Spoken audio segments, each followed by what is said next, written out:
La segunda meditación siguiendo este Evangelio de San Marcos, este Evangelio donde los apóstoles sienten esa gran tormenta en el mar y que de pronto sienten que el Señor está durmiendo. Por eso he dividido estas tres meditaciones, la primera en la tormenta y la segunda, Jesucristo dormía. Algo realmente sorprendente y que es interesante porque es la única vez en el Evangelio donde Jesucristo duerme. Se supone que duerme todas las noches, pero explícitamente es el único lugar donde lo dice. Y es insólito que en medio de la tormenta de pronto se encuentren con Jesús durmiendo. Inmediatamente se me viene a mí a la memoria una historia similar del padre Kentenich. Él mismo cuenta que en su primer interrogatorio con la Gestapo en Coblenza en el año 1942, la Gestapo tenía siempre como estrategia el demorar estos interrogatorios para que la gente se pusiera nerviosa, y el padre Kentenich cuenta que él se quedó dormido antes del interrogatorio. Pero quedarse dormido ante un interrogatorio o quedarse dormido ante una tormenta real y verdadera es expresión de una paz interior infinita. Y eso es lo que buscamos, esa paz interior que tenía Jesús, que podía dormir mientras estaba en medio de la tormenta, porque sabía que después venía la calma, porque sabía que había una salida de esa tormenta. Y lo mismo del padre Kentenich, estaba él tan seguro de lo que él creía, de la fe que él tenía, que se quedó dormido. ¿Cuánto quisiéramos nosotros que nos pasara lo mismo? Leo al Papa Francisco que en esta oración que él hizo en la plaza de San Pedro dice lo siguiente: es fácil identificarse con esta historia. Lo difícil es entender la actitud de Jesús. Mientras los discípulos, lógicamente, estaban alarmados y desesperados, él permanecía en popa, en la parte de la barca que primero se hunde. ¿Y qué hace? A pesar del ajetreo y el bullicio, dormía tranquilo, confiado en el Padre. Es la única vez en el Evangelio que Jesús aparece durmiendo. Después de que lo despertaran y que calmara el viento y las aguas, se dirigió a los discípulos con un tono de reproche. ¿Por qué tienen miedo? ¿Aún no tenéis fe? Es interesante la reacción de Jesús, como diciendo, ¿para qué me despiertan? ¿Tienen fe? Bueno, si tienen fe esto se va a solucionar. Es fácil decirlo naturalmente y es muy difícil vivirlo, pero es la respuesta al tiempo en que estamos viviendo. ¿Cómo responder nosotros a ese miedo que tenemos? ¿Cómo poder responder a esa tormenta que estamos viviendo? ¿Cómo poder responder a esas fragilidades que hemos sentido, a esos límites que hemos sentido en nuestra vida? Primero, yo creo que no hay que tener miedo a los cambios. Yo creo que muchas veces tenemos un gran miedo a que todo cambie. Y sin embargo, yo creo que los cambios son buenos.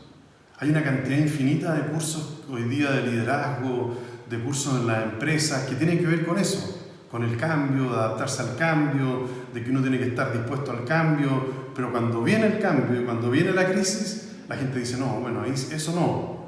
Y yo creo que sí. ¿Y qué fue lo que hizo en el fondo Jesucristo con los apóstoles? Fue prepararlos para el cambio. Y esta lectura es muy bonita porque dice al comienzo, vamos a la otra orilla. Y ir a la otra orilla es en el fondo ir a un lugar desconocido, a un lugar de cambios, a un lugar distinto. Y por primera vez en el Evangelio de San Marcos no solamente Jesús duerme, sino que se le dice maestro. Y yo creo que Jesús está ejerciendo de maestro en esta lectura tan hermosa. Está siendo un pedagogo, está siendo una persona que nos quiere enseñar algo y nos quiere decir algo. Y lo primero que nos quiere decir, no tengan miedo al cambio. Y eso es bueno, los cambios son buenos en la vida de cada ser humano. Los cambios nos hacen bien, nos hacen madurar. Y más que pensar qué mal va a venir el mundo en el futuro, es decir, oye, ¿qué mundo va a ser? ¿Qué cambios van a haber? Qué bueno que hayan esos cambios. Y yo participo de esos cambios. Y cambios a todo nivel. Cambio a nivel nacional, cambio a nivel internacional, cambios a nivel familiar, cambios a nivel laboral. Pónganle el cambio que quieran. Van a haber cambios y son buenos. Segundo, cuando hay una tormenta, cuando hay momentos difíciles, cuando uno siente esos límites, cuando uno siente esas fragilidades, es bueno volver a preguntarse por lo esencial en la vida y quedarse con lo esencial. Yo todavía me acuerdo de una señora que yo conocí que me contó que tuvo un incendio en su casa y que llegó a la policía y les dijeron, mire, saque lo que más le importe y váyase, porque su casa se va a incendiar. Y la señora espontáneamente lo que sacó fue un álbum de fotos de su matrimonio y se fue lo único que sacó. Y yo después le decía, bueno, usted sacó lo más importante, lo esencial que usted sentía, y lo esencial era su familia, era su matrimonio. Y creo yo que es bueno este tiempo para volver a descubrir eso esencial. En la antigua filosofía griega de Aristóteles se nos enseñaba antes en el colegio que en todo ser hay una sustancia y 9 accidentes. Y lo fundamental es la sustancia, es la esencia de algo. Y los accidentes pueden cambiar. Es el color, es la forma, etc. Es la materia, pero no es lo esencial. Y yo creo que a veces nosotros confundimos los accidentes con la sustancia.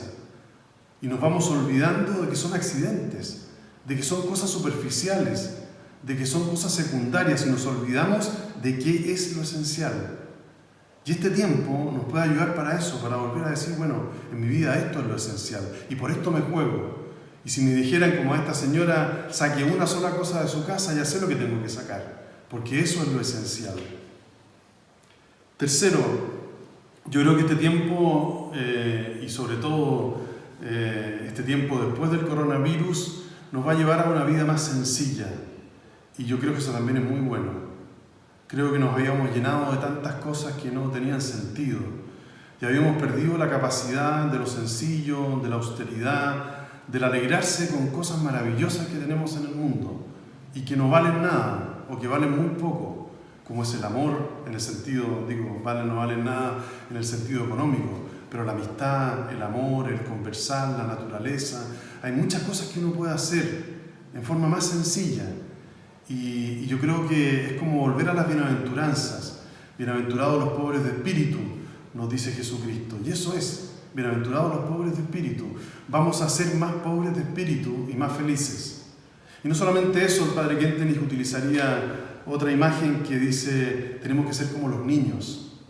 Y los niños son felices con pocas cosas. Quizás nosotros a veces le agregamos más cosas, pero ellos son felices con pocas cosas.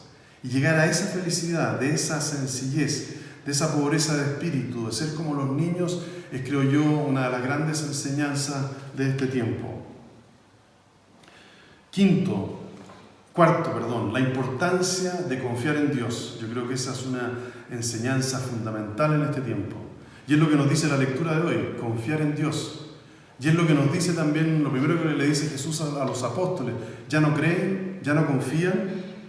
Repito las palabras del Papa ahí en la plaza de San Pedro, ¿por qué tenéis miedo? ¿Aún no tenéis fe? Señor, esta tarde tu palabra nos interpela y se dirige a todos.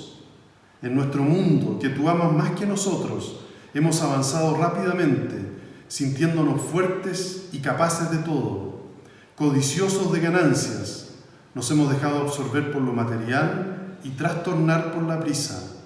No nos hemos detenido ante tus llamadas, no nos hemos despertado ante guerras e injusticias del mundo. No hemos escuchado el grito de los pobres y de nuestro planeta gravemente enfermo. Hemos continuado imperturbables, pensando en mantenernos siempre sanos en un mundo enfermo. Ahora, mientras estamos en mares agitados, te suplicamos, despierta, Señor. Son bonitas estas palabras del Papa y que nos invitan a esa confianza en Dios, a realmente, si confiamos en Dios, sabemos que el final de esta historia es un final feliz. Sabemos que el final de esta historia es mejor para nosotros. Sabemos que el final de esta historia nos va a hacer más felices y más cercanos a Dios. Pero para eso necesitamos confiar en Él. La confianza no es algo abstracto, es en una persona, es en Dios. Y como yo confío en Dios, sé que va a venir un tiempo mejor. Y estoy optimista de lo que venga. El padre Kentenich tiene esa pequeña, breve y hermosísima oración que muchas personas la conocen y que han rezado tantas veces. En tu poder y en tu bondad fundo mi vida. En ellos espero confiando como niño. Madre admirable, en ti y en tu Hijo, en toda circunstancia creo y confío ciegamente. Y en esta pequeña oración del Padre Kentenich es lo mismo, es creer y confiar. Es lo mismo que le dice Jesús a los apóstoles en el Evangelio de San Marcos, cuando están muertos de miedo con la tormenta. Hay que creer y hay que confiar. ¿Y en qué confiamos y en qué creemos? En su poder y en su amor, en su poder y en su bondad. Y confiamos ciegamente. Si hiciéramos verdad esta pequeña oración, hermosa, breve, miraríamos el futuro de otra forma. Miraríamos lo que viene después con alegría y esperanza, porque nos va a hacer crecer. Vuelvo a repetir las palabras del Papa en la plaza de San Pedro. ¿Por qué tenéis miedo? ¿Aún no tenéis fe? Nos dirige una llamada a la fe, que no es tanto creer que tú existes, sino ir hacia ti y confiar en ti. En esta cuaresma resuena tu llamada urgente: convertíos, volved a mí de todo corazón. Nos llamas a tomar este tiempo de prueba como un momento de elección. No es el momento de tu juicio, sino de nuestro juicio. El tiempo para elegir entre lo que cuenta verdaderamente y lo que pasa, para separar lo que es necesario de lo que no lo es. Es el tiempo de restablecer el rumbo de la vida hacia ti, Señor, y hacia los demás. Y podemos mirar a tantos compañeros de viaje que son ejemplares, pues ante el miedo han reaccionado dando la propia vida. Es la fuerza operante del Espíritu derramada y plasmada en valientes y generosas entregas.